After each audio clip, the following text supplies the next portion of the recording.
Yang mau aktif di kreatif industri, pemerintahnya lebih tertarik pakai AI. Ada video monolog Wakil Presiden Gibran Rakabuming Raka yang sempat bikin geger dunia maya.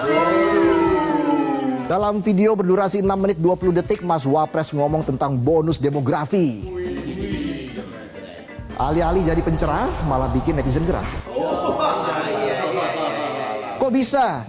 Lah, kok tanya saya? Ya, nggak tahu saya. Jadi ceritanya begini ceritanya. Mas Gibran ngomong tentang bonus demografi, dibungkus dengan bahasan soal timnas U17 dan film animasi Jumbo. Buat nunjukin kalau anak muda Indonesia bisa diandalkan. Katanya sih kita punya berkah besar pada tahun 2030 sampai 2045, penduduk usia produktif yang melimpah.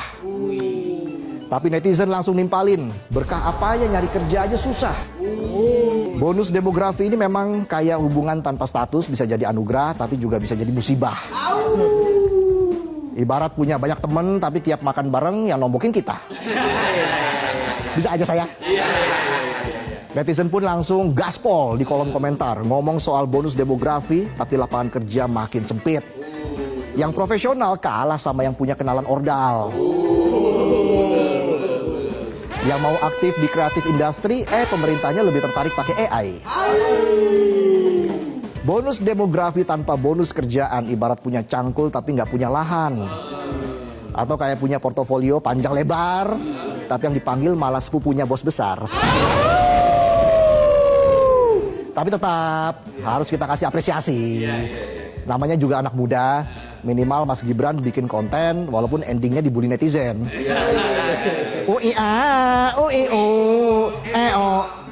Di YouTube, video monolog Mas Wapres cuma dapat 7.600 like. Sementara dislike-nya 84.000. Waduh, sakit sih tapi nggak berdarah. Apa yang salah ya? Kok tanya saya? Ya, nggak tahu saya. Kalau boleh saran nih Mas Gibran, daripada bikin video monolog, kenapa nggak ajak anak muda kerja bareng? Minimal dikasih peluang, pasti sudah senang itu ya. Ya paling tidak mengurangi komen negatif dan siapa tahu nanti kalau bikin video lagi, like-nya lebih banyak daripada dislike-nya. Jangan jadi bintang konten tapi buat perubahan nyata yang keren. Dan di tengah segala disrupsi, rakyat butuh aksi. Tapi rakyat tetap berterima kasih, meski yang dikasih cuma pidato atau monolog tanpa solusi. Terima kasih sudah jadi narator dongeng pengantar mimpi. Tapi ingat, mimpi adalah kunci. Kunci adalah mimpi.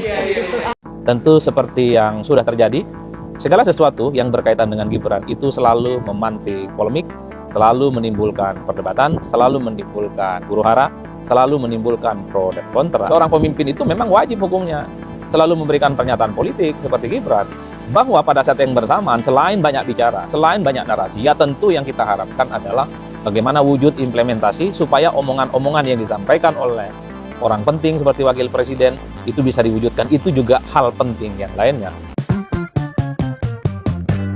Bismillahirrahmanirrahim. Assalamualaikum warahmatullahi wabarakatuh.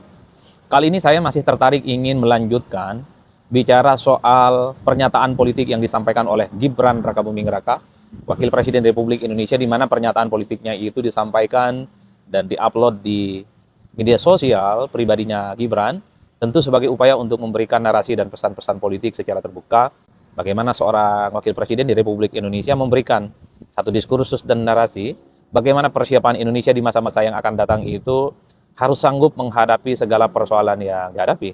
Tentu seperti yang sudah terjadi, segala sesuatu yang berkaitan dengan Gibran itu selalu memantik polemik, selalu menimbulkan perdebatan, selalu menimbulkan huru-hara, selalu menimbulkan pro dan kontra. Ada yang minus, ada yang positif, ada yang menghujat, ada yang mendukung, dan seterusnya, dan seterusnya. Bagi saya, terlepas dari apapun, terlepas dari pro dan kontra, terlepas dari polemik gitu ya, pejabat publik seperti Wakil Presiden memang seharusnya harus sering-sering memberikan statement-statement dan narasi-narasi politik kebangsaan. Terutama ini semacam oase dan optimisme, apa yang mesti dipersiapkan sebagai langkah besar bangsa Indonesia menghadapi tantangan-tantangan yang saya kira memang di masa-masa yang akan datang itu tentu tidak mudah. Jadi ketika Gibran bicara tentang bonus demografi, bagi saya terlepas pro dan kontra, ini memang harus sering dilakukan. Karena harus diakui di masa-masa yang akan datang, 2030 hingga 2045, memang Indonesia sedang dihadapi ataupun memiliki bonus demografi yang cukup luar biasa. Itu tidak bisa dibantah secara statistik, secara ilmiah semua orang sudah paham. Tinggal bagaimana pada level implementasi, apakah anak-anak muda yang jumlahnya besar, usianya produktif, memang betul-betul siap untuk menghadapi tantangan global, tantangan lokal, dan tantangan nasional yang kemudian itu semua bisa dihadapi dengan indah dan bisa ada jalan keluar yang kemudian bisa membuat Indonesia itu bisa menjadi negara yang hebat dan mantap. Oleh karena itu, saya termasuk yang sebenarnya selalu berharap bahwa selain Presiden Republik Indonesia Prabowo Subianto, tentu kita juga akan selalu berharap bagaimana Wakil Presiden Republik Indonesia Gibran Rakabuming Raka harus selalu memberikan statement-statement, narasi-narasi politik kebangsaan yang memang harus tutup mata dan tutup kuping bahwa sering dibully, sering kritik, ya sebagai saya itu adalah sebagai sebuah resiko pejabat publik. Tapi yang paling penting, orang nomor 2 di negara kita, Wakil Presiden, harus terus konsisten memberikan statement dan sikap politik bagaimana seharusnya Indonesia didesain dan dipersiapkan untuk menghadapi persoalan-persoalan yang akan datang. Jadi ketika ada isu yang terkait dengan bonus demografi, saya kira ini adalah diskursus yang saya kira per hari ini masih menjadi perdebatan. Cuman sayangnya, ketika Gibran yang bicara, yang dibicarakan itu bukan isinya. Yang dibicarakan itu justru adalah pro dan kontranya. Ini soal bagaimana cara intonasi, ini kok monolog, kenapa tidak konferensi pers, kok ini kemudian kira-kira teksnya dihafalin, dan seterusnya, dan seterusnya. Ya oke lah, tapi bagi saya memang kita juga harus mulai bagaimana mengkritisi secara substansi soal bonus demografi itu. Apa betul anak-anak muda itu, anak-anak yang kemudian disebut dengan produktif itu, di 2030 hingga 2045 itu sanggup kompetitif untuk menghadapi persoalan-persoalan global, terutama misalnya persoalan ekonomi, persoalan politik, dan seterusnya. Di tengah per hari ini misalnya, begitu banyak anak-anak muda yang saya kira persoalannya kompleks. Anak muda itu kan dipaksa untuk sukses muda, menjadi tulang punggung keluarga, untuk segera melahirkan generasi emas. Belum lagi mereka itu misalnya diharapkan untuk menjadi pemimpin-pemimpin di masa yang akan datang.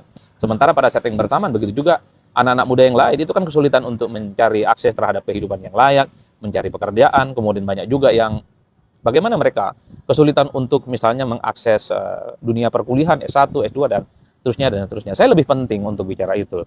Tapi di luar itu semua, saya kira saya tertarik untuk berkomentar bagaimana respon dari politisi PDIP dan termasuk juga terkait dengan bagaimana tweetnya Anies Baswedan yang ada di X yang saya kira disampaikan secara berkala. Kenapa saya tertarik untuk membahas politisi PDIP, Deddy Sitorus, dan kemudian Anies Baswedan? Karena saya kira dua tokoh ini, dua sosok ini, saya kira memberikan respon secara langsung terkait dengan statement politik Gibran terkait dengan bonus demografi. Pertama, Deddy Sitorus dalam sebuah pernyataannya secara terbuka mengatakan bahwa jangan terlampau bikin banyak video, jangan terlampau bikin banyak wacana, jangan terlampau bikin banyak narasi-narasi. Yang paling penting itu adalah kerja dan kerja. Saya kira itu adalah sesuatu yang kemudian menimbulkan perdebatan selanjutnya. Bahwa apa yang disampaikan Deddy Sitorus, ya saya kira memang secara substansi nggak ada soal. Karena apapun judulnya, yang terpenting dari seorang pemimpin itu adalah mewujudkan bagaimana visi misi dan janji-janji politik seorang pemimpin itu memang diwujudkan. Tapi sekali lagi, ketika ada seorang pemimpin, wakil presiden bernarasi, ya tentu itu sah saja. Karena memang salah satu tugas dari seorang pemimpin dan wakil presiden adalah memberikan narasi-narasi besar, memberikan statement-statement politik kebangsaan. Bagi saya, seorang pemimpin, entah itu presiden dan wakil presiden, memang harus juga sering banyak bicara isu ekonomi, isu politik, isu hukum, isu sosial, isu-isu yang lain, termasuk isu kebudayaan yang saya kira itu sebagai bentuk fashion dan keperpihakannya kepada masyarakat Indonesia secara umum. Jadi bagi saya, seorang pemimpin itu memang wajib hukumnya selalu memberikan pernyataan politik seperti Gibran, bahwa pada saat yang bersamaan, selain banyak bicara, selain banyak narasi, ya tentu yang kita harapkan adalah bagaimana wujud implementasi supaya omongan-omongan yang disampaikan oleh orang penting seperti wakil presiden itu bisa diwujudkan. Itu juga hal penting yang lainnya.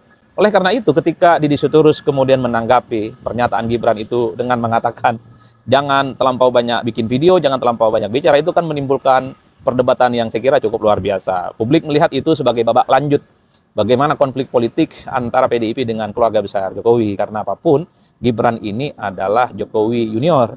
Wajar kalau kemudian segala sesuatu yang terkait dengan Gibran seringkali menimbulkan reaksi yang cukup agresif, seringkali dikritik karena memang sejak awal Gibran ketika dikaitkan dengan Pilpres 2024 itu kan dianggap sebagai calon pemimpin yang ini terlampau dipaksakan. Bahkan dulu Pandana Baban kalau tidak salah mengatakan, wah ini adalah anak kemarin sore, karbitan, dan seterusnya, dan seterusnya. Wajar ketika Gibran bicara tentang bonus demografi, salah satu politisi beken PDIP, Deddy Sitorus, mengatakan pemimpin itu sebaiknya jangan banyak bicara. Disitulah kemudian publik mengaitkan, wah ini pasti selalu dikaitkan dengan konflik politik antara PDIP dengan keluarga besar Jokowi. Wajar kalau kemudian statement-statement Bang Deddy Sitorus itu juga agresif dan terkesan sangat sinikal, supaya pemimpin itu jangan terlampau banyak video dan jangan bikin banyak statement. Yang paling penting itu adalah kerja dan pembuktian. Saya kira dalam konteks itu bagi saya dua-duanya saya setuju. Pemimpin banyak ngomong saya setuju, saya suka dan saya respect sebagai warga negara.